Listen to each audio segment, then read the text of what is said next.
Okay. In this reading, we will going to have general reading and message you need to hear right now. Okay, let's see the energy first. So since nito general reading, let's use this deck for general reading.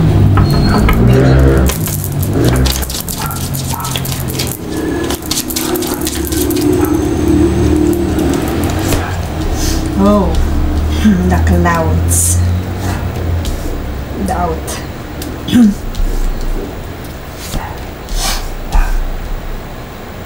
Okay. So sabihin natin, maraming significance itong cloud na to, but I feel na there are so many confusion and doubt about sa arrival ng something na magbibigay sa iyo ng excitement. Okay? There are, sabihin natin, right now, your energy is currently, sabihin natin, doubting or hindi nagtitiwala.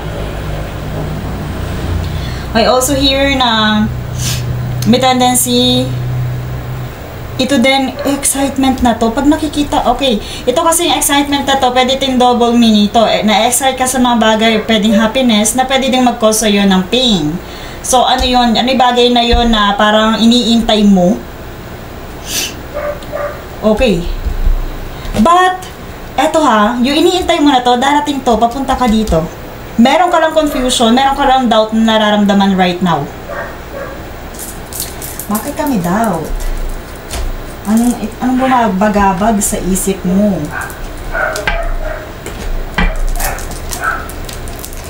And I also feel na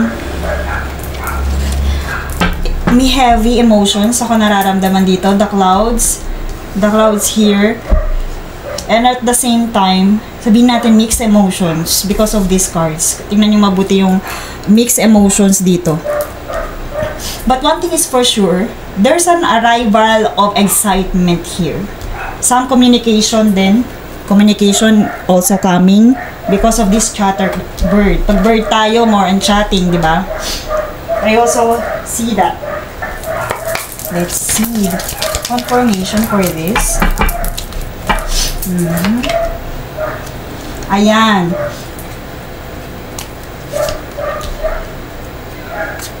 Ayun, yan. Okay, maganda. Itong iniintay mo na to, yes, darating. Maganda yung energy na paparating. Meron ka lang doubt na konti. Na I also feel na meron kang doubt kung darating ba, kung maganda ba. Pero yes, colorful eh. Oh, napaka-colorful ng darating. Ma-excite ka dito. And also, yung energy ng excitement kailangan mong irradiate lagi. I also hear na masyado kang sabi natin forceful or nagmamadali ka sa mga bagay na pwedeng mangyari. But one thing is for sure, nandyan ang stability. If you asking na kung nagko-compare ka, pwedeng natin masabi with the Emperor card na to, nandyan ang stability, mas more power. Mas more, sabihin natin kung before hindi ka naka-receive ng respect, hindi ka nakapag kasi maganda tong na to Emperor card. Maganda to when it comes to career. Also, bakit ang bilis dito? Mabilis ka bang are you a fast thinker? Kasi yes, maganda yung energy dito when it comes to success. Kasi you are success driven. Just stay focused. I also hear that. At wag masyadong magmadali. Wag masyadong magmadali. Kasi maaaring dito sa doubt na to, sa confusion na parang nagiging impulsive ka. And I also hear na kung naramdaman mong weak ka before, tingnan nyo yung ito yung before, weak leader, naging much powerful leader. Okay? Naging success driven. Ang ganda ng energy, di ba? Parang, alam mo yung pabilis, I also hear na may mabilis, may something furious na mangyayari. At magbibring yun sa'yo ng excitement. Magbibigay sa'yo ng excitement yun. Okay? You radiate divine, pag sinabi kasi divine masculine energy, itong emperor na to, success driven to. Dominant ang energy.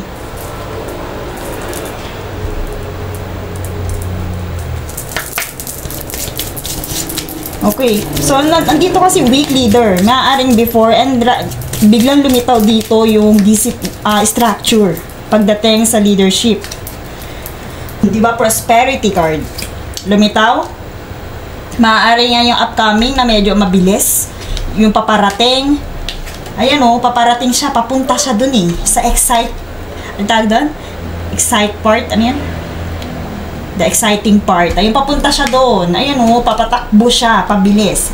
And eto nga for confirmation, maaaring nagda-doubt ka, nako-confuse, masyado pang, sabi mo, hindi mo naman nakikita yung mga senyales, masyado ka pang cloudy. Kumbaga, hindi mo pa nakikita yung mga senyales na paparating na to.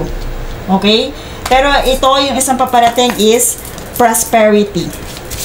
The universe is about to pour you an abundance. Okay? Be open to receive it. Kasi medyo doubt ka nga when it comes to your blessings.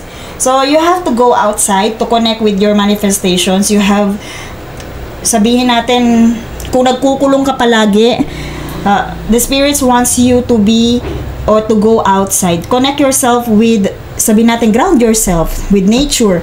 Kasi, pag iginaground mo yung self mo, nandun din ang stability. Nandun yung, sabihin natin, foundation. Nandun yung pag-attract ng abundance and prosperity. Nasa root chakra natin yon para mag-ground yung ating self. Yes, fertility. It's a perfect time for you to start new projects na ma-excite ka. I also hear na meron kang gustong ideas na gawin mo siya. Ito na yon, go signal na to. Gawin mo siya. Be more ambitious, okay? Meron kang gusto ditong gawin, meron kang new conditions na gustong maranasan. It's time for you. It is a perfect time for you, the fertility card.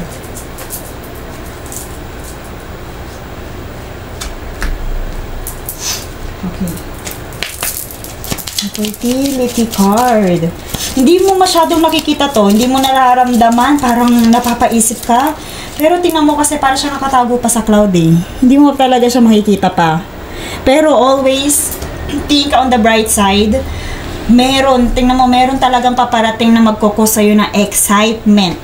And the fruitful labor, I also hear that, yung fruitful labor. Kung meron ka man talagang mga proyekto, kung meron kang mga, darating na yung fruits ng labor mo.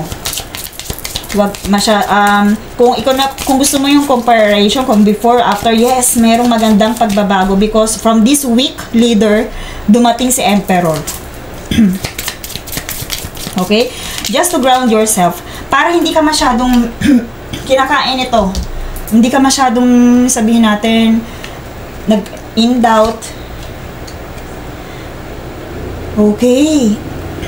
Endless delight all lovers will gain. If you are broken-hearted, tingnan nyo yung healing ng heart niya.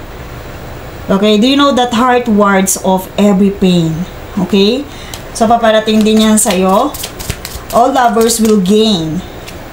Dumadaan talaga ang lahat sa, sabihin nating, heartache. Pero, nandiyan ang healing. So, focus nito is more on power eh. Kung before, nakaramdam ka ng misfortune, mawala na siya. Kasi nandito na yung more power. More connection, more power. I also feel na magdo-dominate na ang iyong energy. When it comes to prosperity and success, leadership, and sabihin natin creativity, I also hear that. Kung before, so much pain ka, na parang kumbaga is, dalawang pain ang lumitaw. Okay. So, kumbaga, itong pain na to, mawawala na to, mag-heal na siya. Or maybe, you are, sabihin mo, hanggang ngayon ay iniisip mo pa rin yung pain na yon dahil kasunod siya ng card. Maybe sa love din yan, dahil magkatabi itong, kasi itong card na to, pain card to. Katabi siya ng heart card. So, may tendency na doon. Pero yung focus nga, kagaya na sinabi ko dito, is more on willpower and strength. At eto nga, umano yung prosperity card sa'yo. Ayan. Okay. So, dito, meron tayong moon card. More on emotion nga din itong pain na to. And, Nicer career, glory, and honor are to be yours. Claim it. Lumitaw na dito yung nicer career. Basahin mabuti. Okay? When the friendly moon shines down at you, near upon you, or your shores, he is announcing a nicer career, glory, and honor are to be yours. Wow, napaka-sweet, napakaganda. The messages from your spirit guides and angels. Let's see, message from your spirits.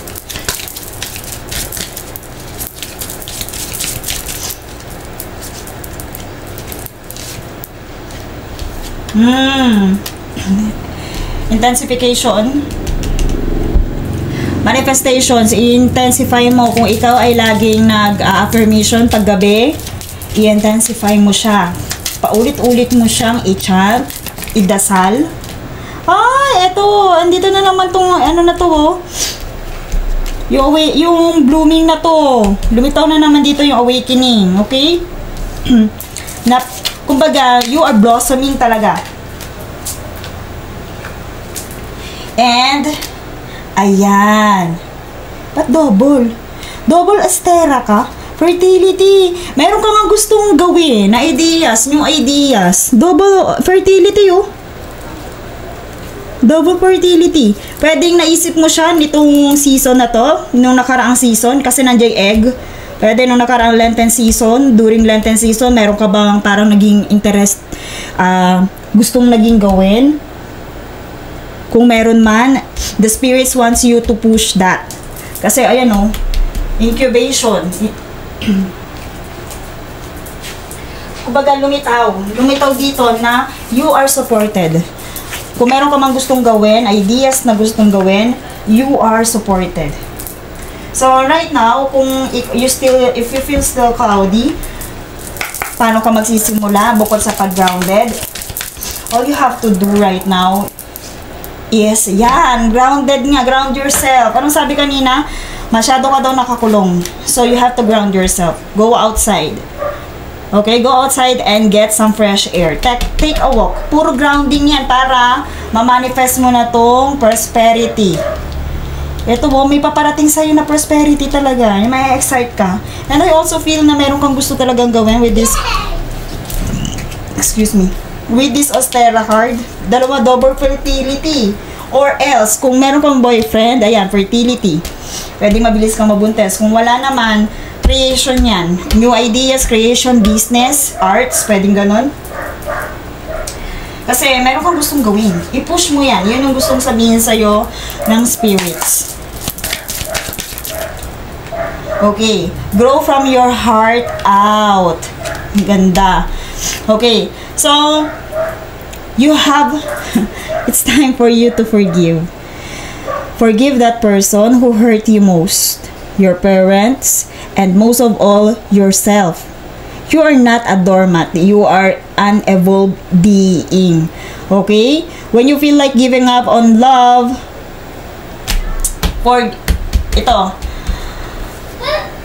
magpatawad ka ng galing sa iyong heart. Grow from your heart out. Oo nga, may heart issues nga din dito. Ayan o, green. Magpatawad ka. Para ma-open na ulit itong blessings na to, magpatawad ka sa lahat. You have to forgive. Even, at saka most especially yourself. Okay? Magbunot nga tayo dito. Okay. Whether it's a painting, sculpture, photograph, poem, or song, the very best artwork comes from being absolutely honest. Be honest with yourself. And I also feel na meron ka talagang gustong dito, i-incubate. Okay? Na natin.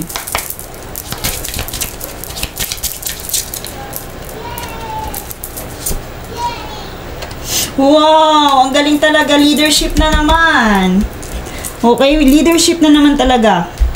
Ito yung focus talaga ng energy mo. Pero kailangan talaga yun sa mga nabanggit natin. Magpatawad. Patawarin mo sarili mo. And be honest with yourself. Be honest to yourself. And I also hear the creative energy. You are also blessed with the creative healing energy. creative energy. Meron kang gusto talagang i-create, i-push mo yan. Okay? What do you want? What do you want? Okay? The creativeness of what do you want. And also the leadership. Here. Lumitaw na naman siya. Diba? Ito yung nasa Emperor kanina. Oh. Okay? So, that's all for this reading. Thank you so much and see you in my next one.